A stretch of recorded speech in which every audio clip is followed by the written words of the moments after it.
जय जिनेंद्र. मित्रमैत्रिणींनो, आदरणीय वालचंदजी नानचंदजी शहा यांच्या अहिंसा सम्राट ह्या सुप्रसिद्ध कादंबरीतील प्रकरण 12वे दया धर्म का मूल है याचा उर्वरित भाग प्रस्तुत करते आहे. प्रधानजीकडे पाहत सानंद स्मित करीत महावीरांनी कुंडलपूरचा रस्ता धरला.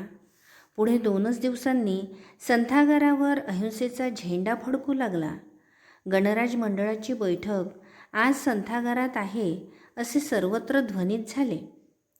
सरदार बलदेव मल्ल अत्यंत प्रसन्न वदनाने नेहमीप्रमाणे संथागाराच्या द्वारी स्थानापन्न झाले होते. तेव्हा त्यांचे मन संथागारात नव्हते, गंडकी नदीच्या शोभेत नव्हते, वैशाली नगरीत नव्हते. ते त्यांच्या मायदेशच्या भोवती घिरट्या घालीत होते. दयेचा परमसागर, अहिंसेचा खरा पुरस्कर्ता युवराज मलय देशचा प्रश्न आज गणराज मंडळापुढे ठेवणार आहे. मलय देशचे भाग्य उदयास येण्याचा हा सुयोग आहे असा विचार करीत आपलेही गणराज्य, आपल्या देशाचे भावी गणराज्य स्वातंत्र्याच्या वातावरणात पुन्हा असेच भरेल आणि मग हा बलदेव मल्ल द्वारावर बसणार नसून गणराज मंडळात विराजमान होईल. तो दिवस सत्वर जवळ आणण्याचा प्रयत्न पुण्यश्लोक महावीर करीत आहे. या विचाराने प्रसन्नचित्त झालेला बलदेव मल्ल एकसारखा भेरीनाद केव्हा होईल इकडे लक्ष देऊन होता. सर्व गणराजे जमले होते. राजे चेटक हेही प्रमुख स्थानी विराजमान झाले होते. इतक्यात समुद्रासारखा प्रशांत महावीर सर्व गणराजास प्रणाम करीत आणि अखेरीस राजराजेश्वर चेटक महाराज यांना नम्रतापूर्वक अभिवादन करून प्रधान बोधमपरायण जवळील आसनावर स्थानापन्न झाला. आजचे महत्त्वपूर्ण कार्य अत्यंत गंभीर स्वरूपाचे आहे आणि तितकेच लिच्छवियांची कीर्ती सर्वत्र फैलावणारे आहे. या चिंतनात राजे चेटक होते. आपल्याच त्रिशला देवीचा पुत्र अहिंसेचे कंकण बांधून बुडत्या मलय देशास मदतीचा हात लावणार आणि लिच्छवी लोकांची मने किती दयामय आहेत याची जगभर ख्याती करणार, तेही माझ्या राजछत्राखाली. हे गोड सुखमय विचार राजे चेटक यांना सुखावीत होते. त्यांची मुद्रा स्वाभिमान दिसत होती. तोच प्रचंड भेरीनाद झाला आणि प्रधान बोधमपरायण यांनी कामास प्रारंभ व्हावा अशी राजे चेटक यांनी विनंती केली. राजमंडळातील औपचारिक विधी संपल्यानंतर राजे चेटक यांनी महावीरांना आपल्या मागण्या गणराज मंडळापुढे ठेवण्यास आज्ञा पिली.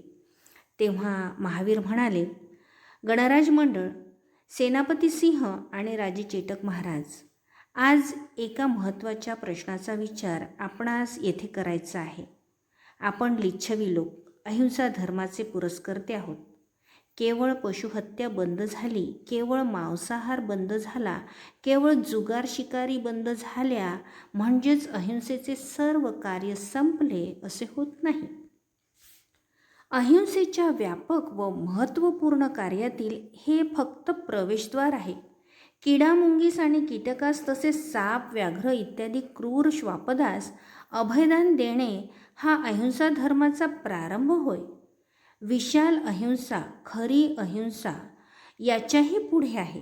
मानवी जीवन सुखमय व्हावे आणि सर्वत्र शांतता नांदावी याकरिता जे जे प्रयत्न करावयाचे ते अहिंसेच्या कार्यातीलच असतात. गरीब दुबळ्या राष्ट्रास आपत्काळी मदत करावी, दुष्काळासारख्या भयानक आपत्तीतून त्यांना मुक्त करावे आणि ही भावना आपल्या देशाच्या बाहेरही सर्व जगाकरिता असावी, हे अहिंसेचे खरे कार्य होय. आम्हा लिच्छव्यांची अहिंसा केवळ स्वदेशातच विराम पावणारी नसून ती जगातील सर्व मनुष्य प्राण्यांपर्यंत जाऊन पोहोचणारी आहे. दयेस्थानाची अकुंचितता नसते. सर्व जगभर प्रकाश देणाऱ्या सूर्यासारखी ती विस्तारलेली असते. त्यातून आपल्याच जातभाई संकटकाळी मदत करण्यास तर आपण नेहमीच सज्ज असले पाहिजे. आपणास मलय देशचा इतिहास माहीत असेलच. राजे हस्तिपाल आपल्या नवीन परिचयाचे नसून जुन्या ओळखीचे आहेत. आपले सरदार बलदेव मल्ल यांना आपण येथे 15 वर्षे पाहत आहोत. तो त्यांचा मलय देश आमच्या इतकाच अहिंसावादी होता. तुमच्याप्रमाणेच त्यांचे गणराज्य होते. तुमच्याप्रमाणे ते स्वतंत्रही होते. तुमच्याप्रमाणेच ते ऐश्वर्यशाली आणि सुखी होते. पण दुर्दैवाने त्या देशात दुफळी निर्माण झाली. आपसातील यादवीस बळी पडून एकीची शक्ती ते गमावून बसले. देशात 2 पक्ष निर्माण झाले आणि त्यांनी देश फाडून तो खंडित केला. त्याचा परिणाम गुलामगिरीत झाला. हे सर्व चित्र तुमच्यापुढे आहेच. त्या आपल्या अहिंसावादी भाईबंदांची हल्लीची परिस्थिती मी पाहून आलो आहे. तेथे दुष्काळ आवासून उभा आहे. 1 महिन्याच्या पलीकडे तो देश जगेल असे वाटत नाही.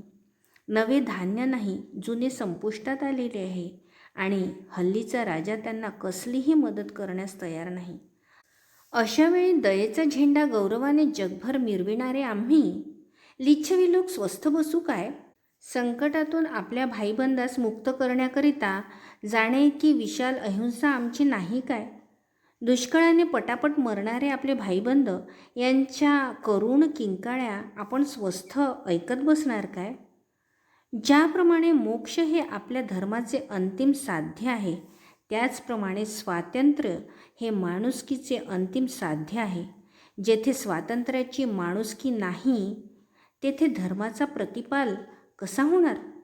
आधी स्वातंत्र्य आणि नंतर मोक्ष, किंबहुना स्वातंत्र्य तरच मोक्ष, हे अहिंसेचे तत्व विचारांती तुम्हास पटेल. मलय देश पुन्हा अहिंसावादी झाला आहे. लिच्छवी लोकास भाईबंद म्हणविण्याची त्यांची सिद्धता आहे. स्वातंत्र्याकरिता ते तळमळत आहे. या आपल्या सहधर्मी भावंडास सर्व तऱ्हेची मदत करण्याइतके आपण समृद्ध व सुखी आहोत. आपली धान्याची कोठारे धान्याने तुडुंब भरलेली आहेत. आपल्याजवळ शेतीची जनावरे जरुरीपेक्षा पुष्कळ अधिक आहेत. आपल्या लोकांचे शौर्य शेजारच्या छोट्या व आपत्ग्रस्त देशास मदत करण्याइतके जाज्वल्य आहे. या आपल्या ऐश्वर्य संपन्नतेचा व शौर्याचा फायदा मलय देशास दिला नाही आणि मलय देशाचे दुष्काळ निवारण करून आपला अहिंसा धर्म उत्तम रीतीने पाळण्याकरिता त्यांना गुलामाच्या परिस्थितीतून स्वातंत्र्याच्या शिखरी नेले नाही, तर लिच्छवी बंधू हो, आपली अहिंसा पोकळ आहे, केवळ डोलार आहे. अशी जगभर आपली अप्रतिष्ठा होईल. आर्यावर्तात हल्ली अहिंसावादी अशी 2-3च राज्ये आहेत. फक्त लिच्छवीय जगले, सुखात राहिले, ऐश्वर्यात लोळले म्हणजे झाले असे नसून या 2-3 राज्यांच्या स्वातंत्र्याकरिता आपण नेहमी कार्यतत्पर राहिले पाहिजे. अहिंसावादी 3 राज्ये आहेत. त्यांची 30 किंबहुना आर्यावर्तातील सर्व राज्ये अहिंसावादी व्हावी, हा माझा जीवनाचा हेतू आहे. बोला गणराजे हो, बोला. मलय देशातील लोक दुष्काळात मरण्यापूर्वी आपल्या धान्याची कोठारे उघडण्यास आम्ही तयार आहोत ना?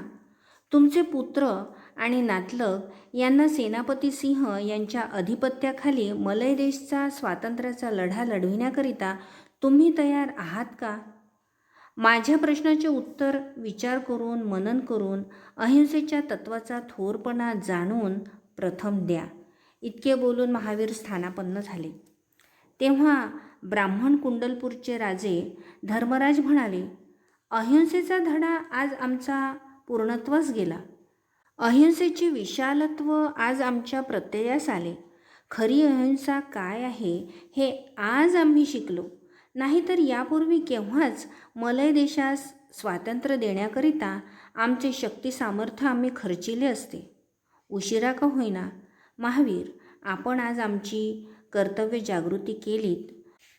तुमची सर्व विचारप्रणाली आम्हास मान्य आहे. त्यावर सेनापती सिंह म्हणाले, माझे सैनिक युद्धाकरिता सज्ज आहेत आणि युद्धाचा हेतू इतका निर्भेळ अहिंसेचा असल्यानंतर तर लिच्छवी तरुण युद्धास लेश मात्रही माघार घेणार नाहीत.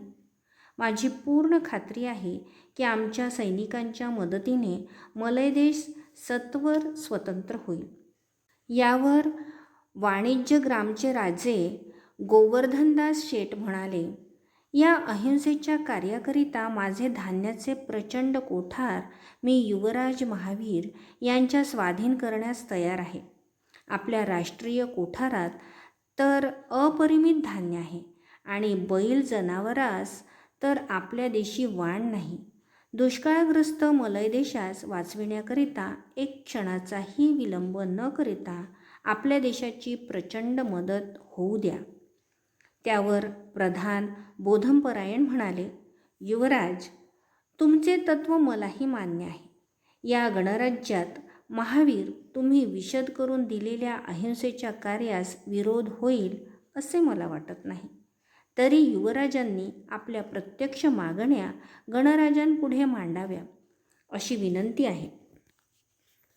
त्यावर युवराज म्हणाले, सरदार बलदेव मल्ल यांनी प्रत्येक गावचा अंदाज केला आहे. त्यावरून 20,000 गाडे म्हणजे 1,20,000 गोण्या धान्य मलय देशाकडे पाठविण्यात यावे. अर्थातच 40,000 बैल त्या देशी रवाना होतील. एवढ्याने मलय देशाचे दुष्काळ निवारण होईल. मलय देशाचा दुष्काळ दैवी आपत्ती नसून शेतीच्या उपयोगी जनावरे नष्ट झाल्यामुळे जमिनी पड पडल्या त्यामुळे आलेला आहे. आपले 40,000 बैल गेल्याबरोबर तिकडची सुपीक शेते हिरवीगार होतील आणि 4च महिन्यात नवे धान्य देशाच्या पदरी पडेल. तोपर्यंत पुरेसे धान्य आपण पाठवून देतच आहोत.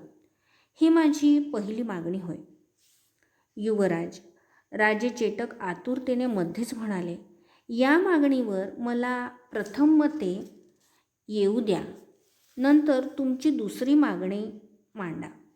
सर्व गणराजांनी दुष्काळ निवारण्याकरिता धान्याची आणि जनावरांची मदत युवराजांच्या मागणीप्रमाणे देण्यात यावी असे मत दिले. युवराजाची पहिली मागणी राजे चेटक म्हणाले एकमताने मंजूर झाली आहे. त्यावर युवराज महावीरांनी स्वातंत्र्याच्या लढ्याकरिता 40,000 सैनिक सेनापती सिंह यांच्या नेतृत्वाखाली तत्काल मलय देशाकडे पाठवावेत अशी दुसरी मागणी मांडली. ते म्हणाले, प्रत्येक धान्याच्या गाड्यावर एक गाडी हाकणारा आणि दुसरा त्याचा मदतनीस असे एकूण 40,000 सैनिकच पाठवावेत. म्हणजे मलय देशभर युद्धाचे शिक्षण देण्याची तजवीज होईल. सेनापती सिंह यांच्या समवेत मीही या स्वातंत्र्याच्या कार्ये प्रत्यक्ष हजर राहून जरूर ती सर्व मदत करणार आहे. शस्त्रास्त्रे आणि दारुगोळा जेवढा लागेल तेवढा नेण्यास सेनापतीस मुभा द्यावी, ही माझी दुसरी मागणी होय. याही मागणीस गणराजांनी आपली संमती दिली आणि एकमताने ही मागणी मंजूर झाली. अशा रीतीने मलय देशचा महत्त्वपूर्ण प्रश्न पूर्णपणे तडीस गेला. तेव्हा सरदार बलदेव मल्ल सभास्थानी येऊन म्हणाला, मलय देशास आपण जी असामान्य मदत करणार आहात त्याबद्दल मी त्या देशातर्फे आपले अत्यंत आभार मानतो. युवराज महावीर यांनी पुढाकार घेऊन आम्हा मल्ल लोकांस संकटातून मुक्त करण्याचा कार्यक्रम हाती घेतला, त्याबद्दल त्यांचेही अनन्य भावे मी आभार मानत आहे. असे बोलून सरदार बलदेव मल्ल पुनरपी आपल्या स्थानाकडे गेला. दयामय महावीरांचा गणराजांनी जय जयकार केला. तो निनाद संपतो न संपतो इतक्यात महावीर पुन्हा उठून उभे राहिले व म्हणाले, दयेचे कार्य आत्ताच संपले असे नसून आणखीही एक मागणी मी आपणास करणार आहे.